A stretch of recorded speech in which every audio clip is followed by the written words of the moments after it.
There are mornings on the ocean when the world feels like it was made only for this. The light arriving slowly across the water, the surface catching it, holding it, turning it into something almost too beautiful to look at.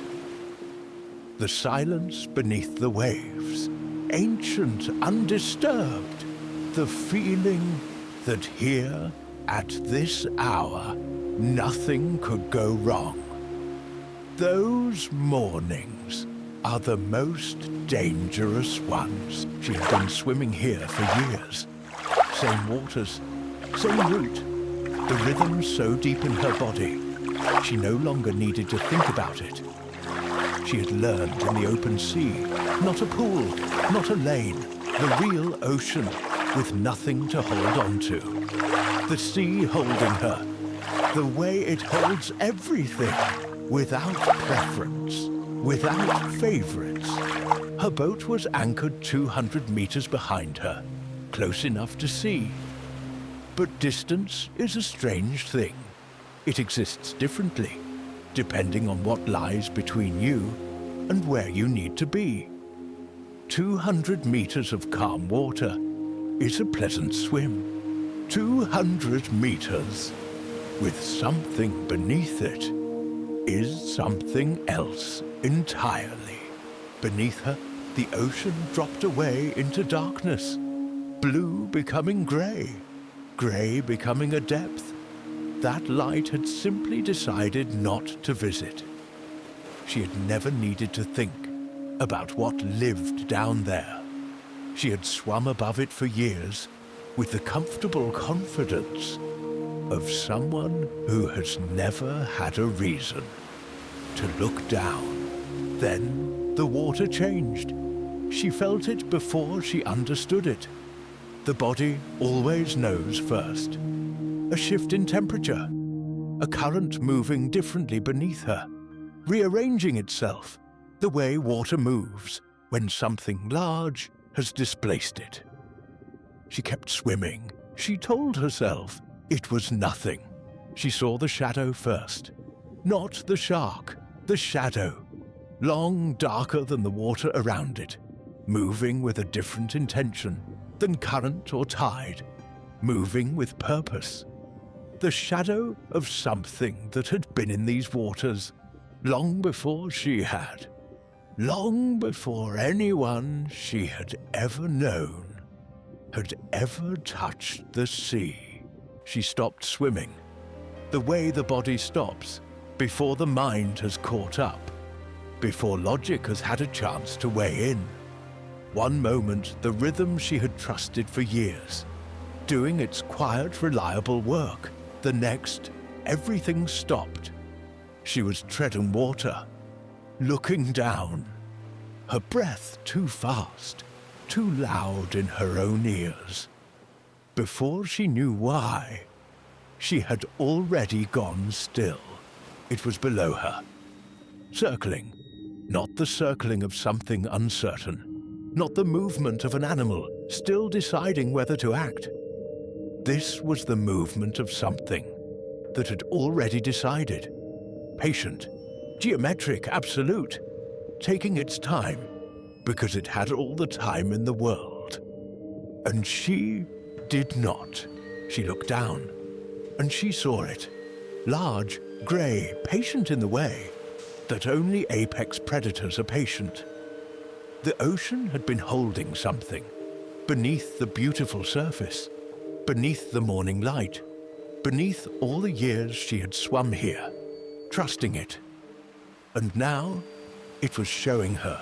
She looked back at the boat. 200 meters. She had swum that distance 1,000 times before breakfast in rough weather, in the dark once, on a dare. She had never understood how far it truly was until this moment. The boat sat on the surface, small and still, and terrifyingly distant. She told herself not to panic. Every diver knows the rule. Panic is what kills you, not the thing you're afraid of. She had believed this in the abstract, comfortable safety of dry land. Then the shark moved, and the rule dissolved, the way rules always dissolve, when the moment they were written for finally arrives. The shark rose, not fast, not with the explosive violence she had imagined in the half-second. She had had to imagine anything. Slowly, the way something rises when speed is not necessary, when the outcome has already been decided and the only remaining question is timing. The impact came from below. No warning, no final moment of seeing it coming. Just the water, and then the force.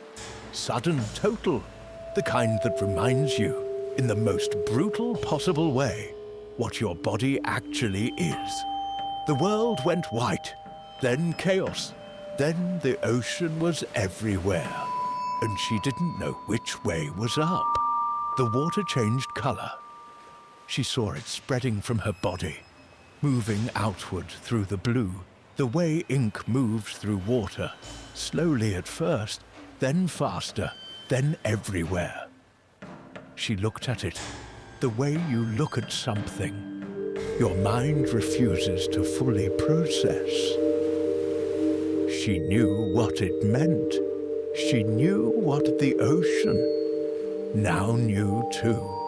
She fought. She didn't decide to. There was no moment of choosing courage.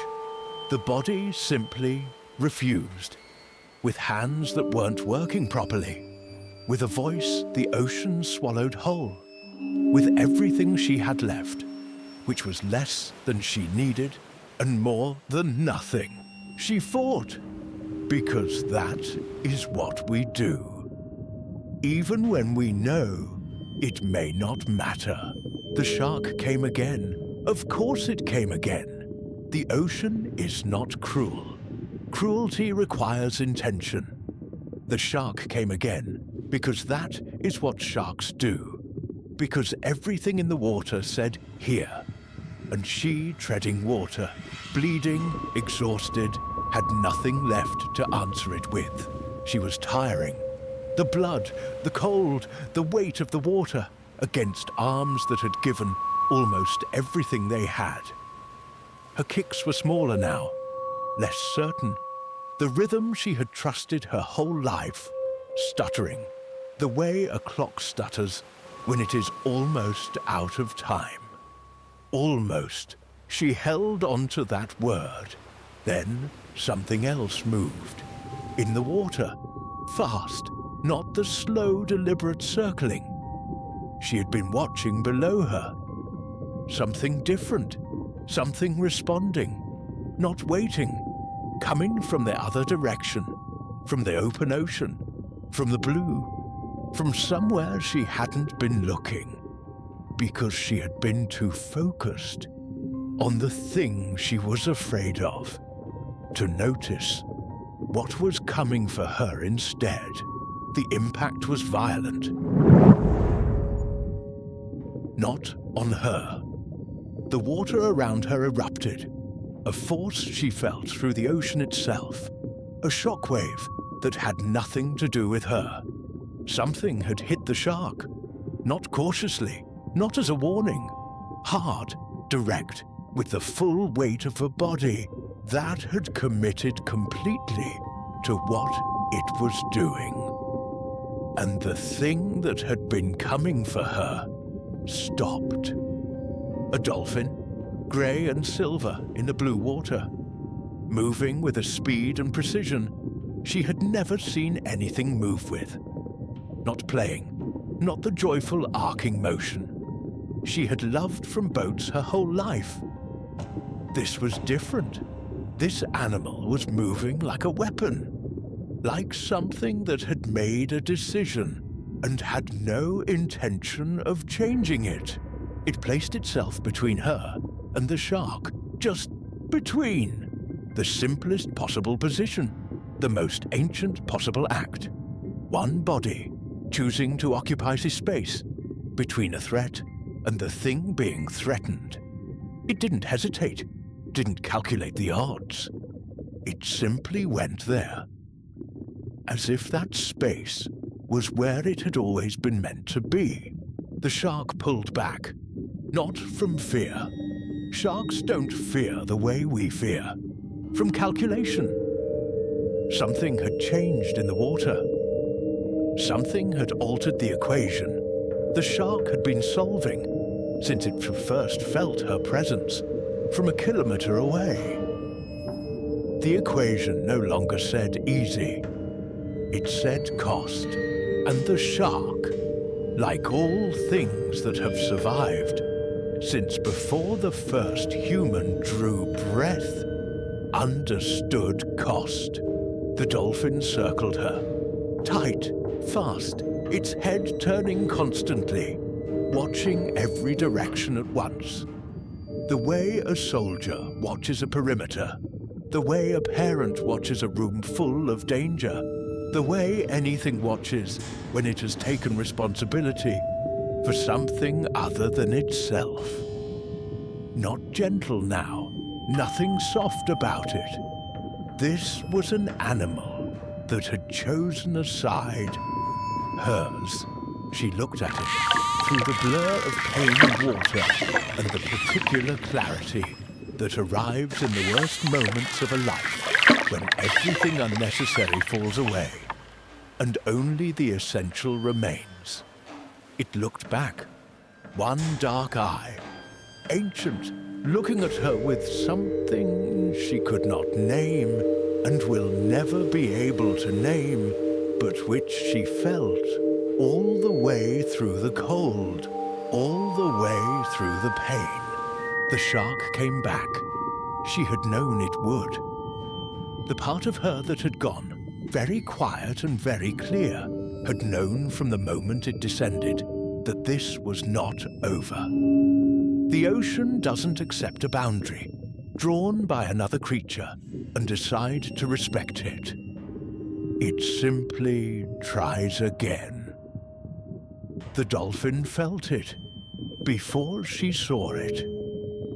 She watched its body change, facing the deep water, waiting, ready, again. The dolphin hit the shark again, harder this time, and again. Every time the shark changed its angle, every time it found a new approach, the dolphin was already there, already between, taking the impacts, absorbing the contact, giving its own body to the space that needed to be filled.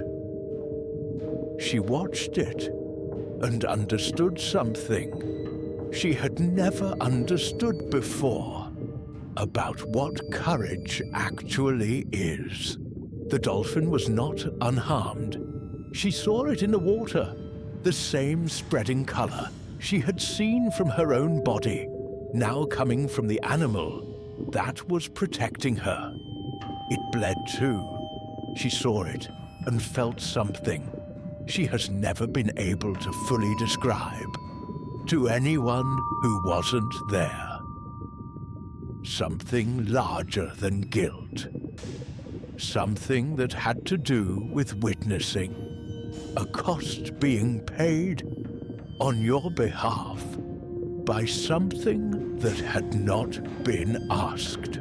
Eventually, the shark left, that long grey shape, descending back into the blue, back into the dark, back into the part of the ocean that had no interest in what happened above it. Not defeated. Sharks are never defeated. The ocean had offered it easier things somewhere else in this same water, at this same moment. And it had taken them. The water stilled, all of the chaos that had occupied every second of the last how long had it been gone. Just the water now, moving the way water always moves. Slowly, without agenda, just the two of them. A woman broken open by the ocean, and an animal that had no reason to be here. No reason except that it was. The dolphin nudged her, gently, so gently, after everything that had just happened, that the contrast of it almost broke something inside her. That gentleness, after the violence, after the force it had offered, freely and without hesitation, on her behalf, now gentle, pressing its rostrum softly against her side. Toward the boat, as if to say, I did what I came to do. Now, you do what you can. She swam. She didn't know how. The pain said she couldn't. The exhaustion said she couldn't. She swam anyway. One arm, heavy and slow, nothing like the swimmer she had been an hour ago. Then the other, the boat getting larger. Not fast, not the way she wanted, but larger. Increment by increment, the way you survive anything. That feels unsurvivable. The dolphin stayed close, behind her, beside her, sometimes just ahead, as if reminding her that there was still an ahead, still on guard, still watching the water around them, still reading the ocean, the way it had always read the ocean, since long before she was born. She could feel its presence in the water, the small pressure changes, the awareness of something moving with her that had chosen of its own free will to be here. She reached the hull. Her hands found the ladder, cold metal, real, solid in a way that nothing had felt solid since the water changed color. She held on, just held on, not climbing yet, not doing anything except feeling the cold metal rungs and the boat moving gently in the water, and understanding with her whole body that she had made it this far. She climbed, each rung an argument with a body that had very reasonable objections to what she was asking of it. Her arms pulling, her legs pushing, everything shaking, everything slow, the ocean below her receding, getting further away, that blue, that beautiful, terrible blue. She didn't look at it. She looked at the next rung, only the next rung. And she pulled. She collapsed onto the deck, the wood beneath her, warm from the sun, solid and still. She lay there, the sky above her, blue and vast and ordinary. The same sky it had been this morning, the sun on her face. She breathed in, out, the sound of the ocean, which was just sound now. Not a threat, not a verdict, just water. She turned and looked over the side. She didn't plan to. Her body just needed to know. The dolphin was there, still, at the surface, watching her with that one dark eye, the way it had watched her in the water. Its wound was visible in the clear water below. She looked at that, and she felt the full, impossible weight of what this animal had given, without being asked, without knowing if she would survive to carry it. She wanted to say something. Her mouth opened, the words didn't come.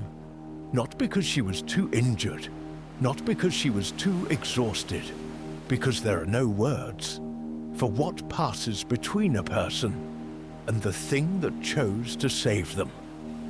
Language was built between humans, for human things. It was not built for the moment you look into an eye that is not your kind of eye, and understand that it saw you and did not look away. The dolphin held her gaze for a long moment, long enough that she would remember it for the rest of her life, long enough that she would try for years afterward to describe what was in that look and never quite manage it. Then it turned. No ceremony, no final gesture. It simply turned the way living things turn when they are done with one place and moving toward the next. And the ocean took it back. The ocean was the same as it always was. Blue, vast, moving in that slow, ancient way that it has moved since before there was anyone to watch it.